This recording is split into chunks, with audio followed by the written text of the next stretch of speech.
Live VNS top 10 headlines के प्रायोजक है इंदिरा डायग्नोस्टिक सेंटर, अखरी बाईपास चौराहा, वाराणसी।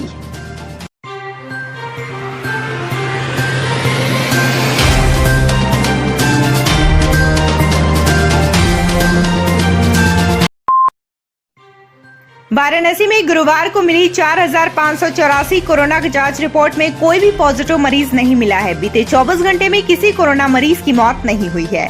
गुरुवार को होम आइसोलेशन और कोविड हॉस्पिटल से किसी भी मरीज को छुट्टी नहीं मिली है। वाराणसी में अब तक 82,382 कोरोना पॉजिटिव मरीज मिल चुके हैं। इनमें से 81,604 लोग स्वस्थ हो चुके हैं, जबकि एक्टिव केसों की संख्या 5 है। बीएचयू और बीएलडब्ल्यू से सटे ग्राम पंचायतों की जलभराव से समस्या का होगा अब स्थायी समाधान। पहाड़ी से कंचनपुर 80 नालों तक नया पाइपलाइन बिछाया जाएगा। कमिश्नर दीपक अग्रवाल ने इसके लिए मंजूरी दे दी है।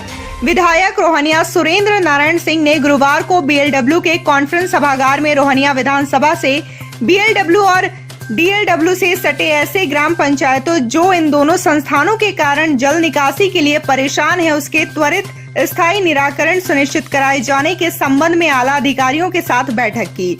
इसमें विधायक कैंट सौरभ श्रीवास्तव सहित इन ग्राम पंचायतों के प्रतिनिधियों के साथ कमिश्नर दीपक अग्रवाल, जिलाधिकारी कौशल राज शर्मा, जीएम बीएलडब्ल्यू, नगर आयुक्त पीडब्ल्यूडी व बीएलडब्ल्यू के अधिकारी, बीएचयू के इंजीनियर व अधिकारी के साथ ही सुसवाही, गणेशपुरी और पहाड़ी, कंदवा, चितईपुर, मड़ौली, नाथूपुर, जलाली पट्टी के जनप्रतिनिधि उपस्थित रहे।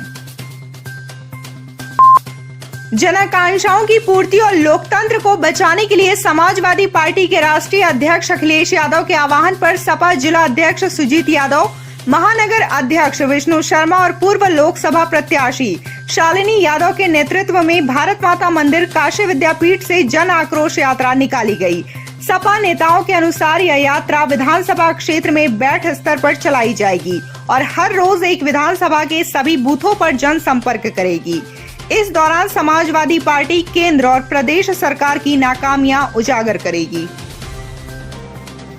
जिस तरह से जनता के साथ लगातार व्यवहार किया जा रहा है प्रशासन द्वारा, कोविड की मिसमैनेजमेंट हो, चाहे महंगाई हो, बेरोजगारी हो, उन सभी मुद्दों को लेकर के राष्ट्रीय अध्यक्ष अखिलेश यादव जी के आह्वान पर आज बूथ तक ये आक्रोश रैली ले जाई जा रही है। उस संघर्ष को बूथ तक पहुंचाया जा रहा है।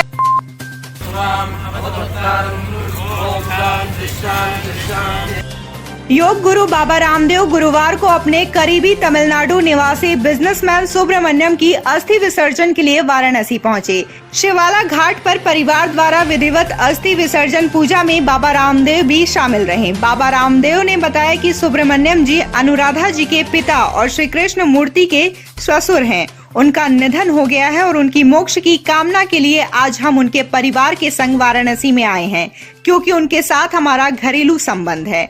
बाबा रामदेव ने किसी भी राजनीतिक मुद्दे पर बोलने से मना कर दिया।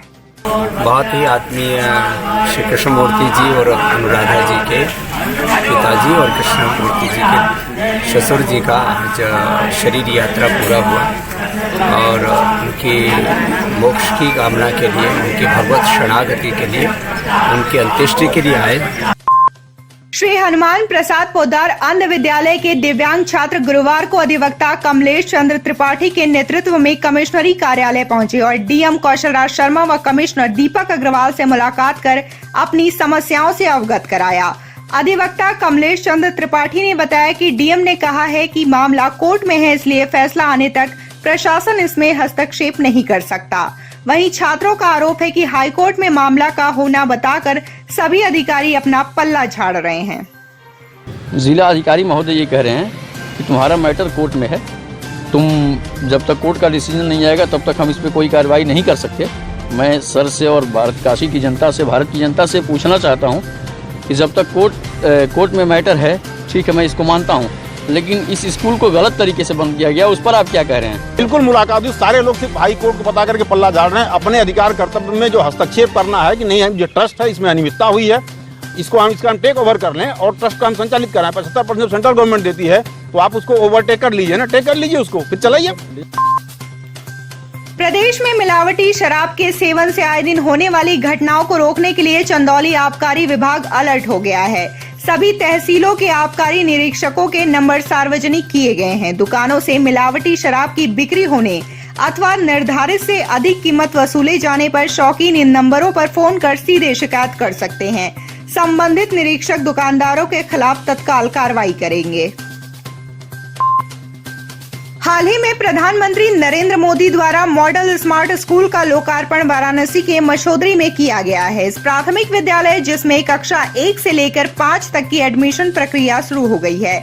इस विद्यालय में पढ़ने के लिए 1895 बच्चों ने आवेदन किया है, जबकि सीट सिर्फ 215 है।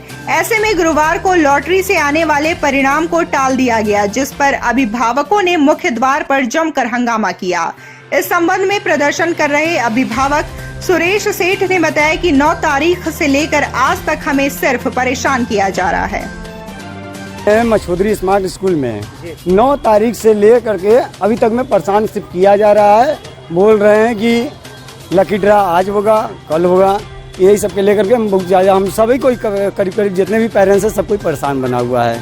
क्योंकि हो हल्ला है, तो मैं ऐसी स्थिति में लॉटरी की प्रक्रिया के लिए आगे अभी और मुझे रणनीति पे काम करने की आवश्यकता है। मैं अपने आला अधिकारियों से समझ करके एक अनुकूल और सुचितापूर्ण वातावरण का सृजन जब हो जाएगा, उसके उपरांत मैं लॉटरी की प्रक्रिया को संपादित करूंगा।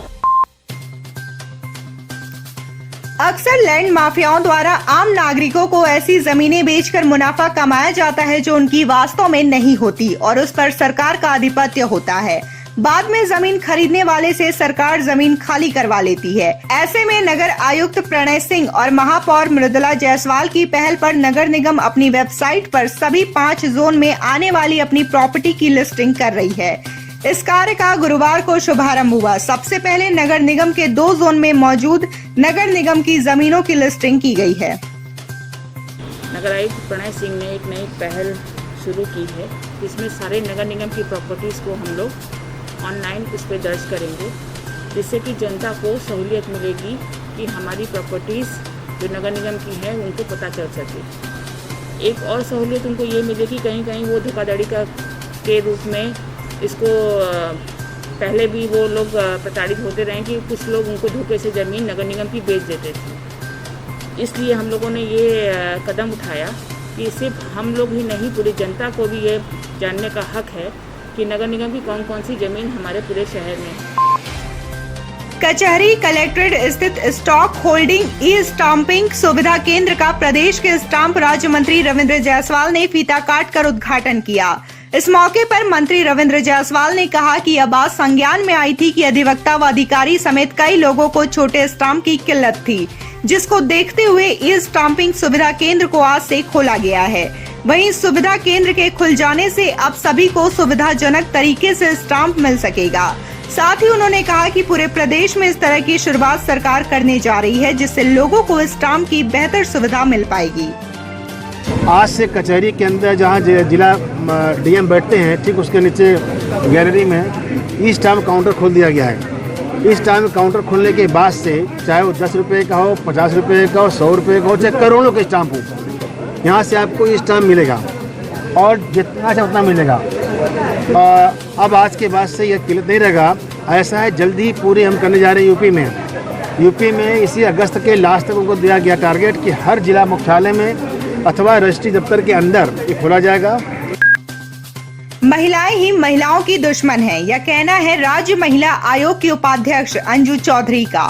मीडिया से बातचीत के दौरान उपाध्यक्ष राज्य महिला आयोग अंजू चौधरी ने मिशन शक्ति के बारे में बताते हुए बताया कि यह 3रा चरण मिशन शक्ति का है तथा मिशन शक्ति के माध्यम से महिलाएं अपने आप को और ऊपर ला सकती हैं। उन्होंने बताया कि ग्रामीण क्षेत्र की महिलाओं को अभी भी मिशन शक्ति के बारे में ज्यादा जागरूक करने की आवश्यकता है। उन्होंने बताया कि जन सुनवाई के दौरान ज्यादातर घरेलू हिंसा के मामले सामने आ रहे हैं और घरेलू हिंसा केवल वाराणसी में ही नहीं, प्रदेश में ही नहीं बल्कि पूरे हिंदुस्तान में है। एक समस्या आया है, नोएडा से आया है। बनारस हो या नोएडा हो या मुरादाबाद हो या गोरखपुर हो, कोई भी जगह मैंने सब जगह देखा कि मैक्सिमम जो समस्या है वो घरेलू हिंसा। और घरेलू हिंसा एक तरीके से रैम्पेंट जिसको कहते हैं, आग बहुत तेज़ी से बढ़ता है, उसी तरीके से दिन ब दिन बढ़ता जा रहा है। इसके लिए मेरा ये सोचना है कि महिला ही महिला की दुश्मन होती है।